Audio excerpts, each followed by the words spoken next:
everyone, and welcome back to another info session with TripToGo.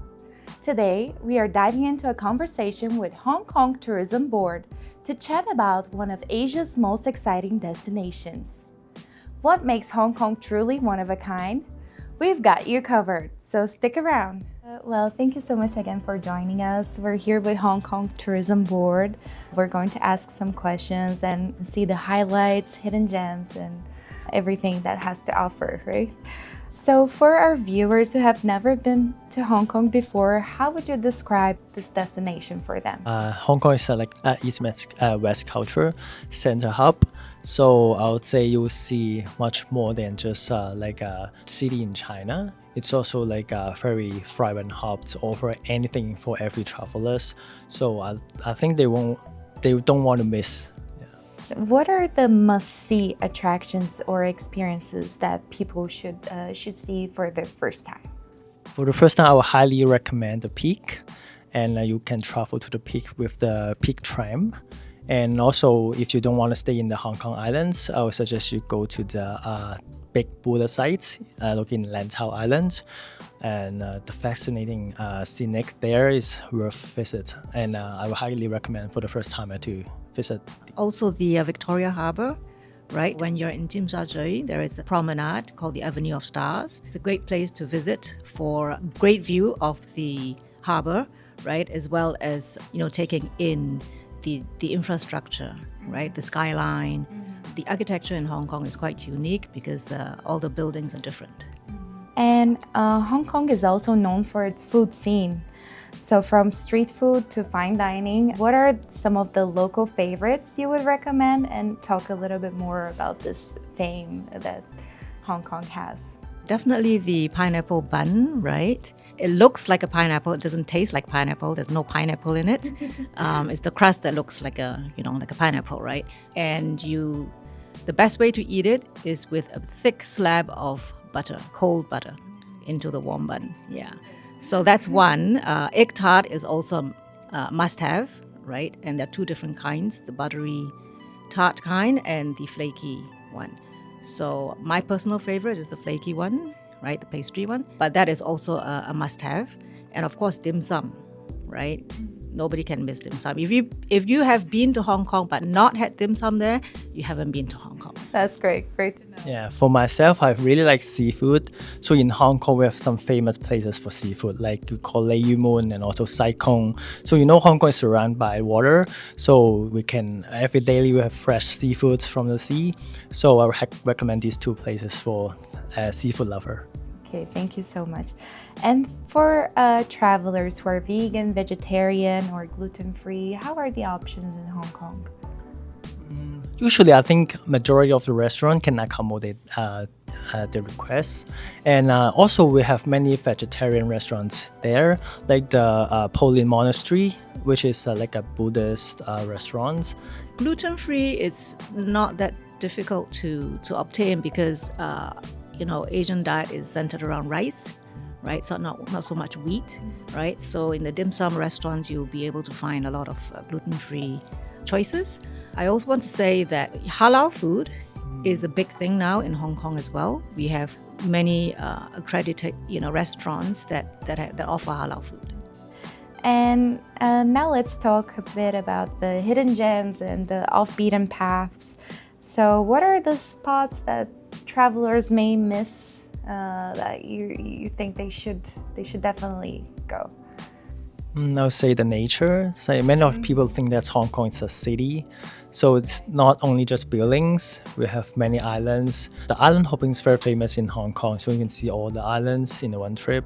And I think that's very unique. And you can only see this in Hong Kong. Yeah, the different islands have different themes and they offer different feels. Some islands have more cultural aspects to them. We also have places where we have old Hakka villages, which are the original people who came to Hong Kong. Access to these places and also to vistas of Hong Kong is very easy and it's very close in proximity to the city. For example, in my last trip or 2 trips ago when I went to Hong Kong, I was at the top of a peak, right, overlooking the skyline of Hong Kong in under 20 minutes. So so that's I would say is certainly a hidden gem that not many people know, and if you look hard enough, right, you can find it. But of course, the easiest way is always to ask us, right, and we'll offer you all the information you need. In terms of festivals, right, we know that Hong Kong is big for the mega events. So which ones should visitors plan their trip around? Oh, there are a couple. Well, let me just talk about the Chinese New Year first, because that's coming up, right?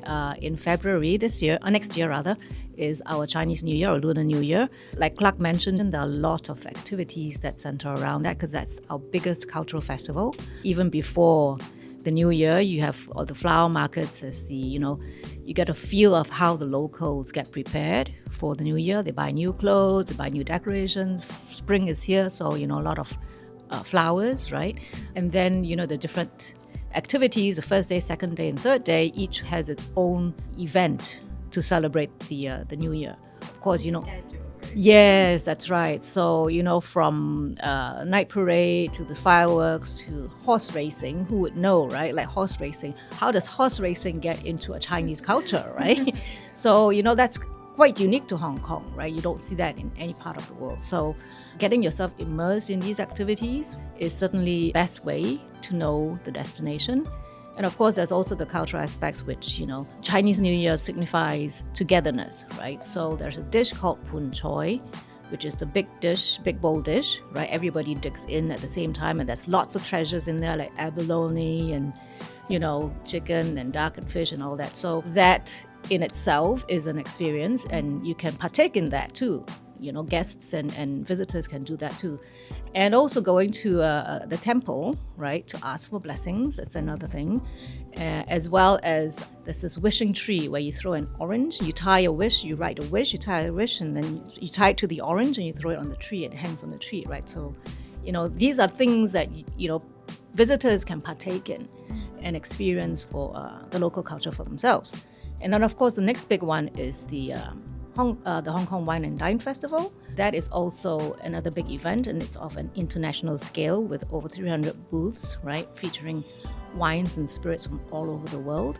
This event not just features wine and spirits, but also Restaurants, right? Yes, that's right. The cuisines, right? We have Michelin-star restaurants with booths there offering food and snacks, performances, and all that. So, When that usually happens? Every last weekend of October. Now that we're talking about the different activities, are there any sort of adventurous activities specifically that we talked about, like the islands? Are there anything that you would recommend? I would recommend the hiking trails. So I have a couple of trails like I recommended, like the Dragon Backs. So it's very easy to go, and but the view is very stunning, and the whole process like around 1 hour. So it's for beginner, and also it's surprisingly that I got my scuba diving license in Hong Kong. So Hong Kong is also you can do water sports like kayaking and also sailing. And also biking on the mountain trails.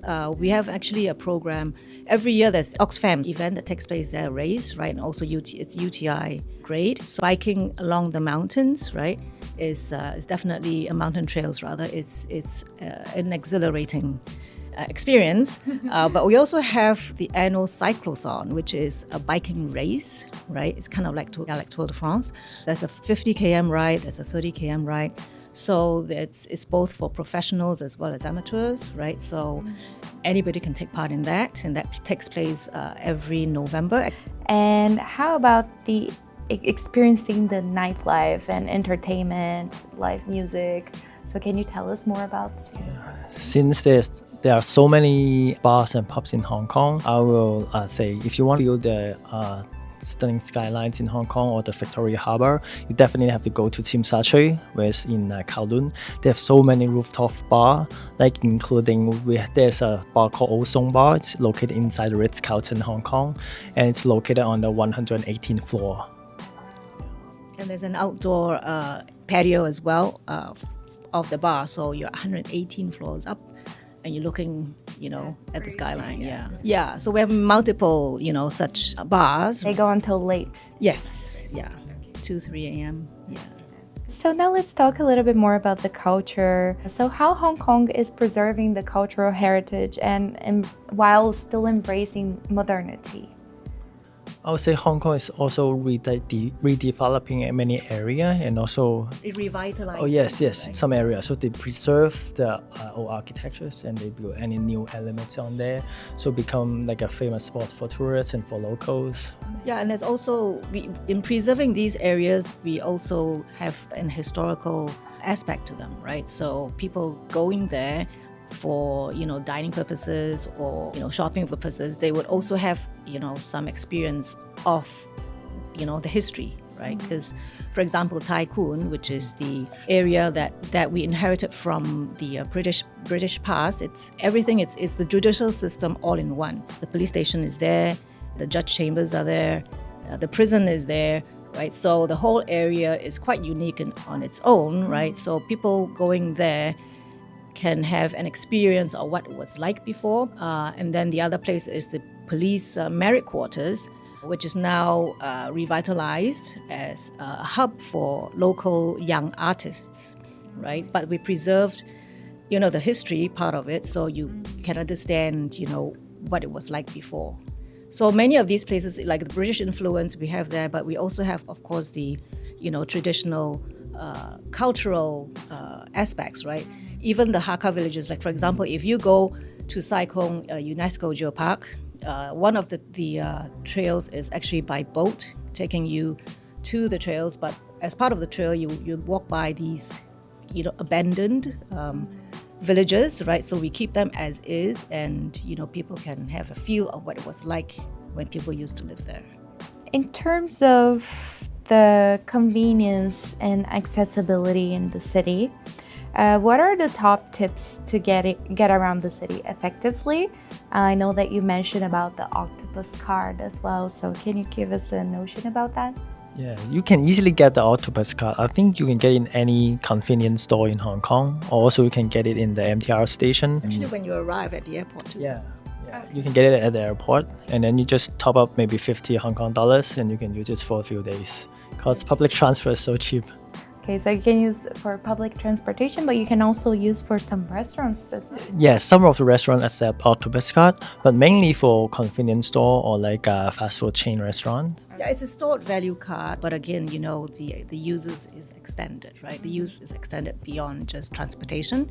So even the shopping malls, right, they would accept the Octopus Card as well. Are there any other apps, services, or resources that people can use in terms of the transportation? And you mentioned about the electric trams. So how is it easy to get around? I think in Hong Kong, Google Map is more than enough to travel around the city. So you can get all the information there for transit. Yeah, and the Octopus Card, you just tap and go, right? So transportation, as Clark mentioned before, is very cost effective, right? So less than $1 can get you from, east part of the island to the west part of the island. And taxis, though, if you take taxis, they only accept cash. Okay. Yeah, so that's a very important thing to remember. Yeah. How does Hong Kong accommodates travelers with special needs or families with young children? How is it easy for such kind of travelers? I think Hong Kong have many family attractions. Like we have 2 theme parks, like we have Disneyland, we have Ocean Park, and they also have hotels there for families. It's not one hotel, it's like a few hotels.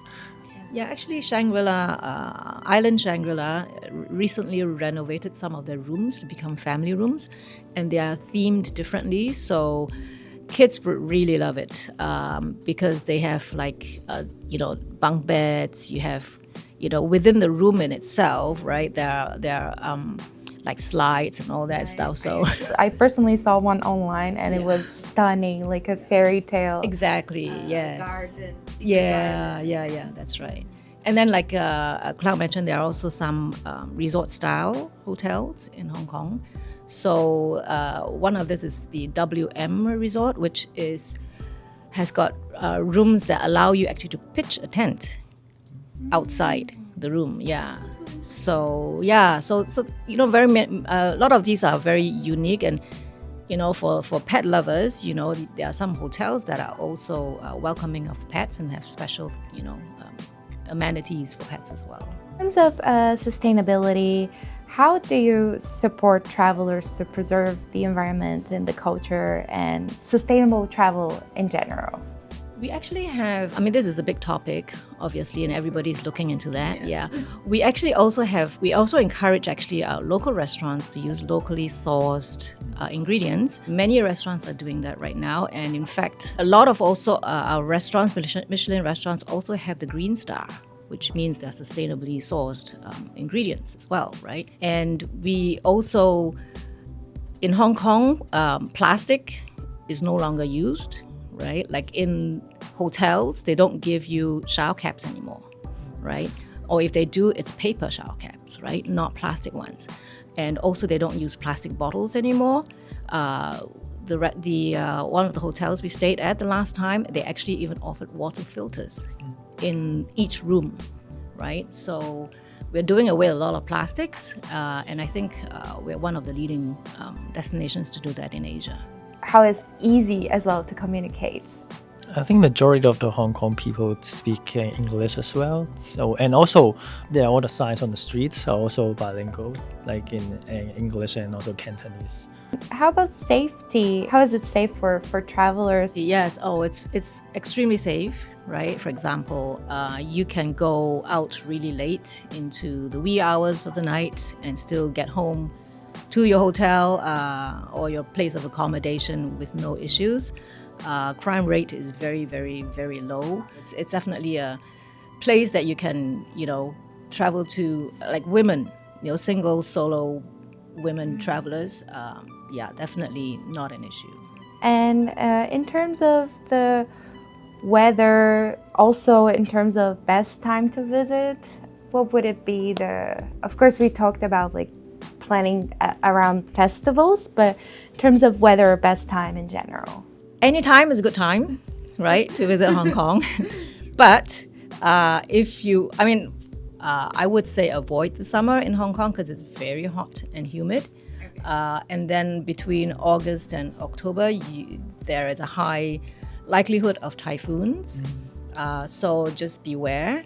But I would say avoid July and August because it's really humid and it's like 100% humidity. And it's like 36 degrees. So best time actually would be between November and March. Very comfortable. And you can get both festivals. Exactly. Right? We get the Wine and Dine and the New Year's Eve. Right, yeah. From late October till end of March. Yeah, would be nice. Okay, that's great.